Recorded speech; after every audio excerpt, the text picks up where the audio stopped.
Assalamualaikum warahmatullahi wabarakatuh. Perkenalkan, nama saya Ahmad Faisal Akbar, NPM 110281054 dari Fakultas Syariah, Prodi Hukum Ekonomi Syariah, Angkatan 2018. Kali ini saya akan menjelaskan isi skripsi saya yang berjudul Tinjauan Fatwa MUI nomor 40 tahun 2018 tentang etanol atau alkohol untuk bahan obat dan implikasinya terhadap jual beli obat-obatan yang mengandung alkohol. Latar belakang: hukum Islam merupakan kewajiban agama yang harus dijalankan dalam penetapannya. Adapun ditetapkannya kewajiban tersebut dalam rangka merealisasikan kemaslahatan manusia, karena tidak satupun hukum Islam yang di dalam Al-Quran maupun hadis, melainkan di dalamnya terdapat kemaslahatan. Ajaran Islam bertujuan memelihara keselamatan jiwa, agama, akal, keturunan, dan harta. Untuk itu, segala sesuatu yang memberi manfaat bagi tercapainya tujuan tersebut diperintahkan, dianjurkan, atau diizinkan untuk dilakukan. Sedang yang merugikan bagi tercapainya tujuan tersebut dilarang atau dianjurkan untuk dijauhi. Rumusan masalah dan tujuan penelitian. Rumusan masalah yang pertama, bagaimana hukum mengkonsumsi obat yang mengandung bahan dasar alkohol menurut perspektif hukum Islam. Yang kedua, bagaimana pandangan hukum Islam terhadap jual beli obat-obatan yang mengandung alkohol. Fatwa MUI nomor 40 tahun 2018.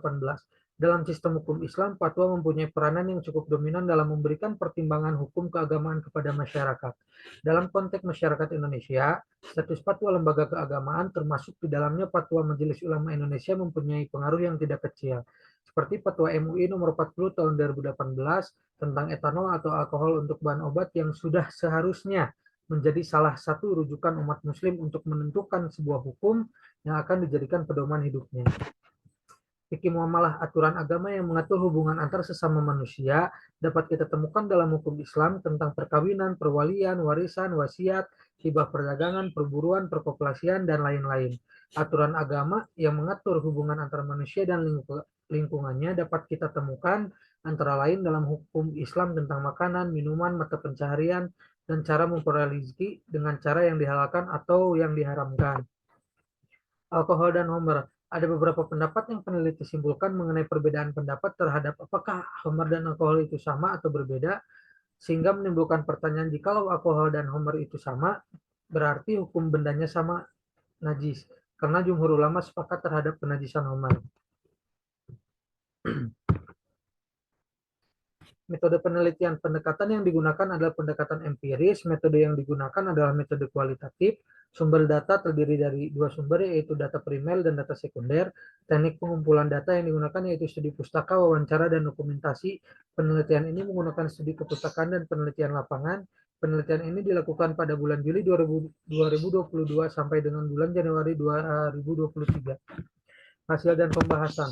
Mengkonsumsi sesuatu itu baik dari makanan, minuman, atau obat-obatan yang memang sudah seharusnya kita selaku umat Islam mengetahui halal haramnya apa yang dimasukkan ke dalam perut kita. Terlebih peneliti di sini mengkhususkan obat yang mengandung alkohol bagaimana hukumnya. Sebelum lebih jauh dalam mengkonsumsinya, kita lihat dulu bagaimana pandangan para ulama terhadap alkohol itu sendiri. Apakah sama dengan homer? Karena jika memang sama, jumhur ulama sepakat terhadap kenajisan homer. Istilah perbedaan ini masuk dalam bab tasmiyah al-kulli bil al-juj atau menggunakan istilah umum tetapi maksudnya adalah khusus. Karena bagian yang merusak akal di dalam homer adalah bagian homer itu sendiri. Inilah yang penamaan yang mutabaqah atau sesuai. Homer meliputi bahan-bahan makanan yang tajam rasanya, memabukkan, bermanfaat, dan bergizi. Homer juga mengandung alkohol atau alkohol yang membahayakan, yaitu bahan yang menyala-nyala berupa inti api. Alkohol dalam kadar yang sedikit rata-rata dapat ditemukan dalam kondisi sayur mayur dan buah-buahan. Kita bisa mengkonsumsinya karena kadar alkohol yang sedikit pada buah-buahan dan sayur mayur tersebut bermanfaat. Penjelasan lebih lengkapnya dapat disimpulkan bahwasanya homer cakupannya lebih umum dibandingkan alkohol, karena homer dapat dikatakan alkohol, namun alkohol tidak selamanya dapat dikatakan homer.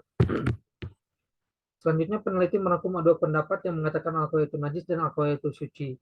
Yang pertama yang mengatakan alkohol najis itu dari Profesor Dr. Kiai Haji Ali Mustafa Yakub yang mengatakan tidak ragu lagi bahwa minuman homer itu tidak dinamakan homer kecuali setelah ia dapat menutupi akal sehat. Minuman tersebut tidak dapat menutupi akal sehat kecuali setelah adanya zat yang memabukkan di dalamnya. Zat yang memabukkan ini adalah homer. Itu haram adalah alkohol. Pendapat yang kedua yang mengatakan bahwa alkohol itu suci adalah dari Muhammad Said Al-Suyuti dalam kitabnya Mujizat fi Al-Tibli'an Nabi Al-Arabi Muhammad Shallallahu Alaihi Wasallam, berpendapat bahwa alkohol adalah suci. Ia berkata, mengkiaskan alkohol kepada homer adalah bentuk kias yang tidak relevan atau kias ma'al farik dan tidak benar karena susunan partikel di dalamnya berbeda. Jual beli obat-obatan yang mengandung alkohol. Sebagaimana umat Islam, kita sudah harusnya menjalankan segala yang diperintahkannya dan menjauhi segala yang dilarangnya, karena Allah Subhanahu wa taala telah mengatur dalam segala sesuatunya yang diharuskan menjadi pedoman bagi umat Islam, seperti dalam hal jual beli. Dalam surat Al-Baqarah ayat 195 dijelaskan bahwa kita diharuskan bertransaksi atau jual beli yang memang dibolehkan dalam agama Islam. Dalam kaidah fikih di bawah ini menyatakan bahwa asal dalam hal jual beli itu boleh. Al aslu fil muamali al ibahah, asal dalam muamalah itu boleh. Namun sekarang bagaimana konteksnya ketika bertransaksi atau jual beli obat-obatan yang mengandung alkohol? Peneliti di atas sudah menjelaskan bahwa alkohol dan homer itu berbeda dan permasalahan suci atau tidaknya alkohol itu sendiri. Namun dari hal itu peneliti mengambil pendapat yang mengatakan bahwa alkohol itu suci dikarenakan dalam Fatwa MUI nomor 11 tahun 2009 menyatakan bahwa alkohol yang memang murni atau bukan berasal dari industri homer adalah suci. Kita lihat dalam kaidah fikih di bawah ini yang menjelaskan bahwa pada dasarnya yang memberi manfaat itu halal. Kemudian kita kaitkan dalam obat yang mengandung alkohol, apakah ada korelasinya atau tidak. Al aslu fil manafi al hilu wal madari al khurmatu bilidatin syar'iyyatin. Pada dasarnya semua yang bermanfaat itu halal dan yang membahayakan itu haram. Jika kita kaitkan obat-obatan dengan kaidah fikih di atas, jelas benar adanya bahwa pada dasarnya obat-obatan itu untuk mengobati orang yang dalam keadaan sakit. Berarti obat-obatan tersebut pada dasarnya adalah bermanfaat. Kemudian di akhir kaidah tersebut disebutkan bahwa haram jika sesuatu itu membahayakan.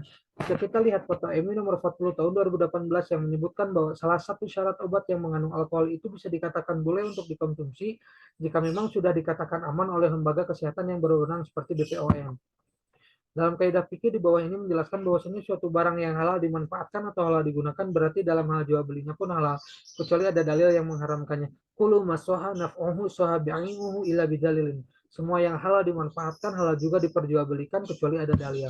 Jadi kita lihat beberapa dalil dan alasan di atas dapat disimpulkan bahwa jual beli obat-obatan yang mengandung alkohol itu hukumnya mubah atau boleh.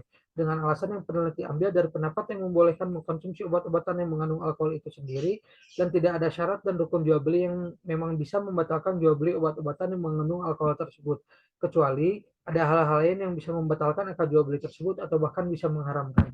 Mungkin itu yang bisa saya sampaikan. Terima kasih. Assalamualaikum warahmatullahi wabarakatuh.